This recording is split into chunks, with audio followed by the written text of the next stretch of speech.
Howdy, ladies and gentlemen. My name is Bill Flores. I'm from Bryan. I'm sorry, let me set this down here, buddy. Okay. Your mouth gets like mine before you're done.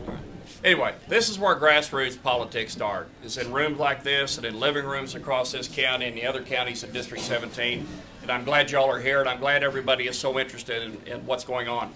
I grew up in the Texas Panhandle. I went to Texas A&M, was in the Corps, got a degree in accounting, went to work in the Big 8 accounting business, got an MBA from Houston Baptist University. I'm on the board of that university today. And then I moved into the energy business, and I've been in the energy business for about 30 years. And during that time, I've created hundreds of jobs, met millions and millions of dollars of payrolls. I purchased health care insurance for over 20,000 employees during my career. And I know what it means to balance a budget. Whether it's just trying to balance a budget that's on your credit card, or if it's trying to balance a budget for $1 billion company. Those are things that I can do. Now, why am I here? I looked up last year, and we all knew this was going to happen when Barack Obama got elected. And I looked up and said, the country that we see today is not the country that we grew up in. And I always thought that what Ronald Reagan used to say about America's days being in front, best days being in front of it, were so true. But I'm not as confident in that today for our kids and grandkids as I used to be. And so I decided it's time to get up and fight for what's right, and to fight to have that better future for our kids and grandkids. But it's going to be hard to do when you got 1 out of every 6 Americans out of work. When you've had government grow by 44% in just 2 years. When you've had a budget deficit that's gone up by several $1 trillion and is going to double again in 10 years. That's the wrong direction to go. Our congressman just voted to increase the national debt by another $6,000 for every man, woman, and child in this country to $45,000 a person. And that's why I'm here, because I know we can do better. But as one of the other challengers said, there's 2 ways to fix a debt problem. One is to quit spending. That's important. Y'all have all gotten in trouble, or at least I've gotten in trouble with one of these in the past. And what I did, and just kitchen table economics, is I quit spending and I grew my income. And you grow your income with a new job, working more hours, or you get a second job. And that's what we've got to do with this country. We've got to grow the economy by creating more jobs so that we have more tax revenues. And one of the things that we can't forget is, don't forget, the 3 times that we cut taxes in a major way in this country, we've grown tax revenues for the federal government. Under John Kennedy in the 60s, under Reagan twice in the 80s, and under George W. Bush after 9/11. So I know empirically, if we cut taxes, grow the economy, grow jobs, we can make it work. Now, what do I believe in? I believe in limited government. I believe in fiscal responsibility. I believe we've got to adhere to the Constitution. This thing says the federal government has 2 things to do: defend us and provide for the general welfare. But by provide for the general welfare, it didn't mean turn us into a nanny state. Okay? It didn't mean Obamacare was under the general welfare clause of the Constitution. We've got to go back to those things that made us great. And you need somebody that can help do it. I believe in national security. I believe in energy security, but I know that without economic security, without energy security, you don't have national security. I believe in border security, and I believe in basic social values. I believe that marriage is between 1 man and 1 woman. It always has been. It should stay that way.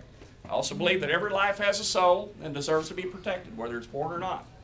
We've gone crazy in this country. We believe that every woman has to have a right to choose, but you can't choose what kind of car you want. I mean, we've gone nuts.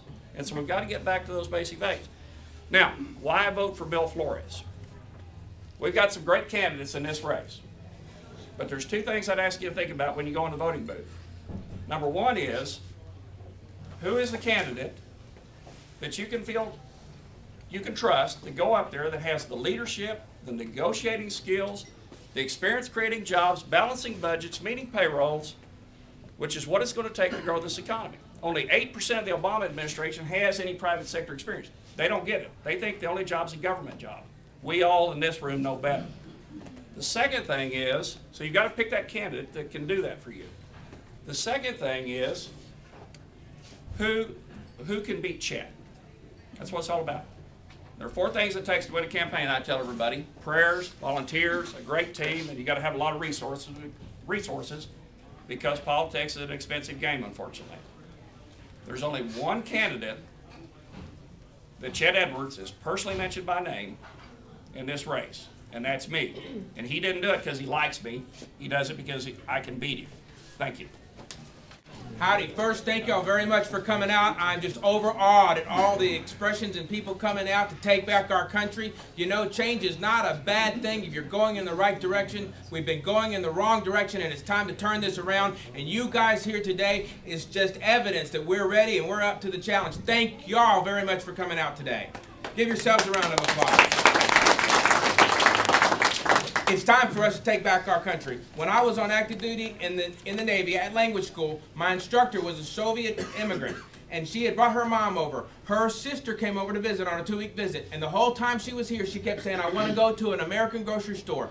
And they didn't want her to do that because they didn't want her to see the contrast, so they tried to keep her busy. When she went to get on the plane to go back, she said, I will not go back until I get to see an American grocery store. So they took her to one. And she's walking through that grocery store, tears were falling off her cheeks at the contrast for what we take for granted every day. And I'm going to tell you something. We are a blessed nation. We are the most blessed nation in the history of the world. Thank God, and I do every day. Yes?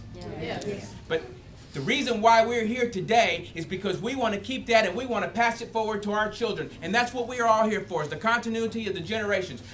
Taking the America we inherited that was a better place for my parents and making sure we pass one down. And the fear that we have is the fear that for the first time there may be a break there because of this administration. And it's time for this to stop, and it's time for us to take it back. Fortunately, we have a path and a measure to do that. Our Constitution works because it does 2 key things. The first thing it does is it says that our rights come from our Creator and cannot be abrogated by man, period. The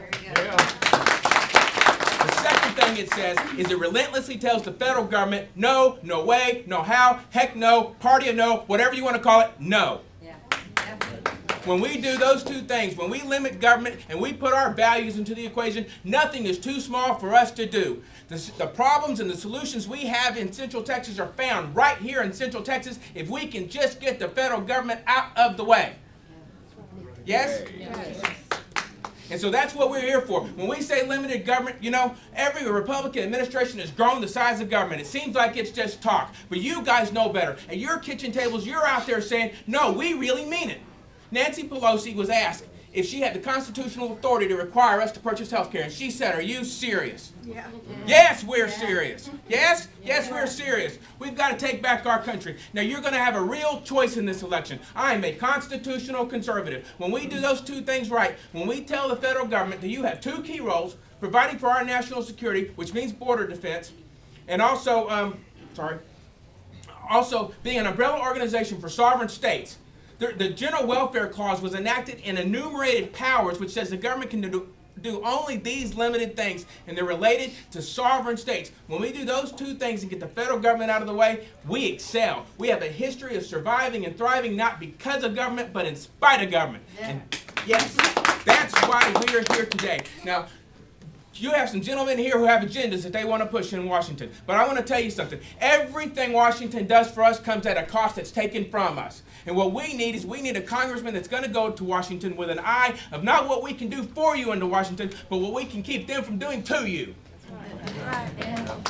And that's why I'm here. You all know this. You've said this at your kitchen tables every day that we need citizen legislators, average, regular, everyday people like you in Washington, because we know it's not about being the smartest boy in the room, and it's not about being the richest man in the room. It's about having our values and having them faithfully represented in Washington while we are there.